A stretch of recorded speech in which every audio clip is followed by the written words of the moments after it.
What up, though? What up, though? What up, though? It's your brother SPEAKROC. Thank you all for being here with me. It is the SPEAKROC Show. You already know what it is. Hey, look, it's going to have some serious conversation today, and we're going to really get into some serious subject matter. Hey, thank you for joining me. But look, we're going to do something a little different, though. We're going to do something a little different because I want you all to participate if possible.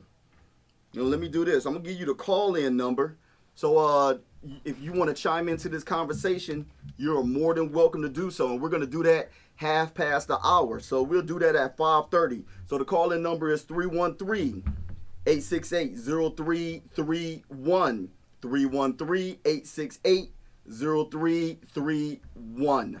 And what we're going to do, we're going to have some great conversation today. And I brought somebody in special with me, and I'm going to let her introduce herself a little later. But let me go ahead and set the ground for what we're going to talk about today.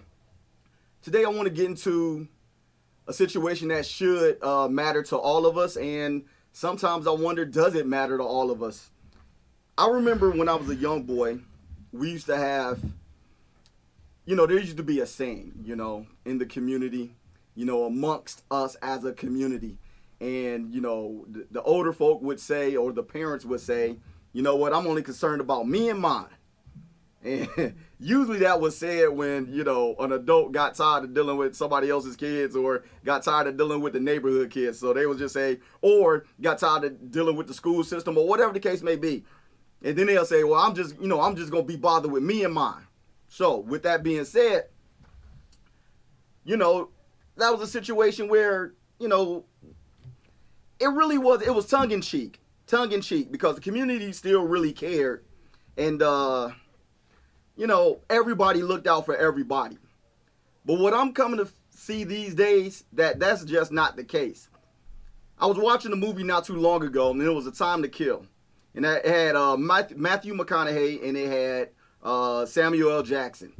Matthew McConaughey was a lawyer, a defense attorney, and basically he said, look, he told the jury, he said, close your eyes, and let me describe something for you. There was a young girl, she was beaten, she was abused, she was thrown off a bridge, she was molested, you name it, all these bad things happened to her. Then to make it personal for them, he said, well, guess what? Now imagine if that young lady, that young girl was your daughter. Then it blew the whole jury away, blew the courtroom away. You know why? Because it became personal. And this is what I want to do today. I want to try to make the subject matter that we're going to talk about today, I want to make it personal because I believe that we're operating in a space that if it's not personal to us, we may not care. So I'm going to challenge us. And I pray to God that I challenge all of us to the core. And what I want to talk about today, I want to talk about missing black women and girls. And for whatever reason that they're missing, if it's sex trafficking, if they're missing because of kidnapping, if they're missing because they're being forced into forced labor, what is it?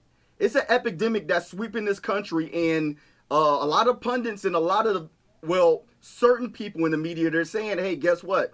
This isn't being publicized enough. This isn't being talked about. This isn't being highlighted. So here on the SPEAKROC the show, what we're going to do, we're going to highlight it and we're going to bring some attention to it. And I pray to God by the end of the day that we also bring forth some solutions. So I'll tell you, make sure that you call in if you got, because you just very well may have a story or you might have some input that'll really add to this because somebody else needs to hear what you got to say. But without further ado, let me go ahead and do this.